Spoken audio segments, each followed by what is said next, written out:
सीधे करके बोलिए, सीधे। साथियों, आज मैं आपको सदाबहार के पौधे के बारे में बताने जा रहा हूँ। सदाबहार का पौधा पूरे भारतवर्ष में आसानी से उपलब्ध होने वाला पौधा है।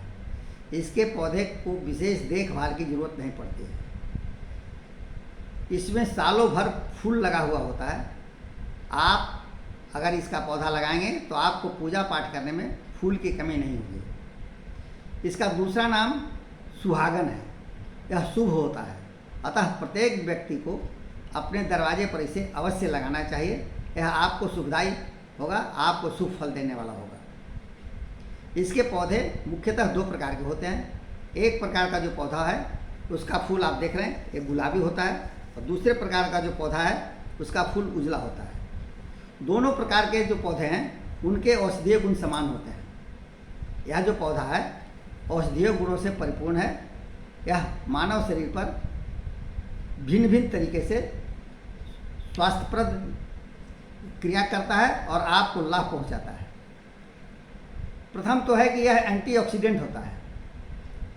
अगर आप इसका सेवन करते हैं तो यह आपके शरीर में नित्य प्रति जो रासायनिक क्रियाएं होती रहती है, उससे विषैले पदार्थ बनते रहते हैं, उसको यह बाहर निकालने में पूर्णतः सक्षम है और आपके शरीर को स्वस्थ रखता है, निरोग रखता है।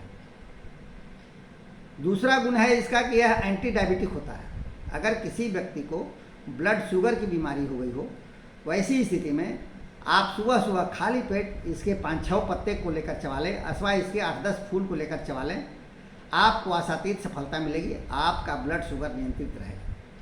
अगर आपको इसके पत्ते का टेस्ट कड़वा लगता हो, तीखा लगता हो, वैसी स्थिति में आप इसके पत्तों को तोड़कर 1 कप पानी में उसे धीमे आंच पर उबाल लें और उसका काढ़ा बना लें। उसके बाद उसे छानकर आप इसका सेवन कर लें, आपको आशातीत सफलता मिलेगी।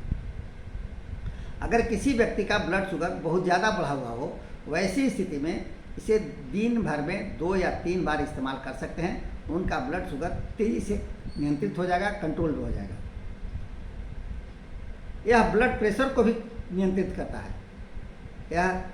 इसका काढ़ा अगर आप सेवन करते हैं तो यह आपके खून को पतला करेगा, फलतः आपको ब्लड प्रेशर की समस्या से दूर रखेगा, मुक्ति दिलाएगा। साथ ही साथ यह कोलेस्ट्रॉल को भी नियंत्रित करता है, आपके हार्ट को भी मजबूत करता है।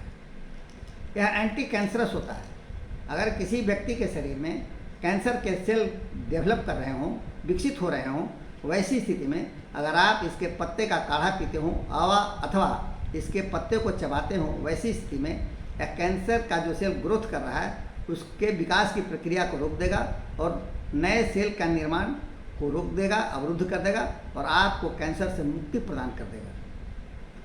यह वेट लॉस में भी महत्वपूर्ण भूमिका निभाता है। अगर किसी व्यक्ति का शरीर मोटापा से भर गया हो, उसके शरीर में चर्बी हो गई हो, वैसी स्थिति में अगर इसके काढ़े का सेवन सुबह शाम करता हो, वैसी तो उसका शरीर में जो एक्स्ट्रा फैट है उसको यह धीरे धीरे गला देगा, दूर कर देगा और उसके शरीर का वजन नॉर्मल हो जाएगा, उसका शरीर सुदृढ़ हो जाएगा। स्किन पर भी इसका व्यापक असर पड़ता है, बहुत ही सुंदर असर पड़ता है। अगर किसी व्यक्ति के चेहरे पर कील मुहासे हो गए हों, वैसी स्थिति में इसके पत्ते का पेस्ट बनाकर चेहरे पर उपटन की तरह उसे लगा लें और 10 मिनट तक उसे छोड़ दें। उसके चेहरे साफ हो जाएंगे, कील मुहासे दूर हो जाएंगे और चेहरे चमकदार हो जाएंगे। अगर किसी व्यक्ति को घाव हो गया हो और घाव जल्दी नहीं भर रहा हो, वैसी स्थिति में आप इसके जड़ एवं पत्ते को पीस करके उस घाव वाले जगह पर भर दें और उसे छोड़ दें और यह क्रिया कुछ दिनों तक लगातार करते रहें। उसका घाव जो है वह बिल्कुल ठीक हो जाएगा और वह घाव से मुक्त होकर स्वस्थ हो जाएगा। यह बहुत ही पौष्टिक पौधा होता है। खास करके इसका जड़ बहुत पौष्टिक होता है। अगर किसी व्यक्ति को शारीरिक कमजोरी हो, वैसी स्थिति में इसके पौधे को उखाड़ ले, उसके जड़ की मिट्टी को अच्छी तरह से साफ करके उसे सुखा लें। सुखाने के बाद उसका पाउडर बना लें और 1 भाग इसके पाउडर का चूर्ण अर्थात 1 चम्मच इसके पाउडर का चूर्ण और 3 भाग मिश्री का चूर्ण मिला करके उसका सेवन करें सुबह शाम। उसका जो शारीरिक कमजोरी है वह दूर हो जाएगी और वह अपने को तरोताज़ा महसूस करेगा। साथ ही साथ इसके जड़ का जो चूर्ण है उसके सेवन से उसके शरीर के रक्त में अगर कोई विकार उत्पन्न हो गया हो उसको भी यह दूर करेगा और रक्त को शुद्ध कर देगा। साथ ही साथ अगर किसी व्यक्ति को विषैले कीड़े काट लेते हैं, जैसे ततैया हुआ, हड्डा, बिढ़नी, मधुमक्खी अथवा बिच्छू ने काट खाया हो, वैसी स्थिति में कीड़ों द्वारा काटे गए स्थान पर काफ़ी जलन होती है। आप इसके पत्ते को पीसकर या जड़ को पीसकर उस जहाँ जलन हो रही हो उस जगह इसका लेप लगा दें, आपको बहुत राहत मिलेगी और आपको जलन से मुक्ति मिल जाएगी। यह बहुत ही कारगर है। साथ ही साथ यह आयुर्वेदिक है, इसका कोई साइड इफेक्ट नहीं है। आप निश्चिंत होकर ऊपर जितने भी इसके गुण बताए गए हैं उसका लाभ उठा सकते हैं, प्रयोग कर सकते हैं। धन्यवाद।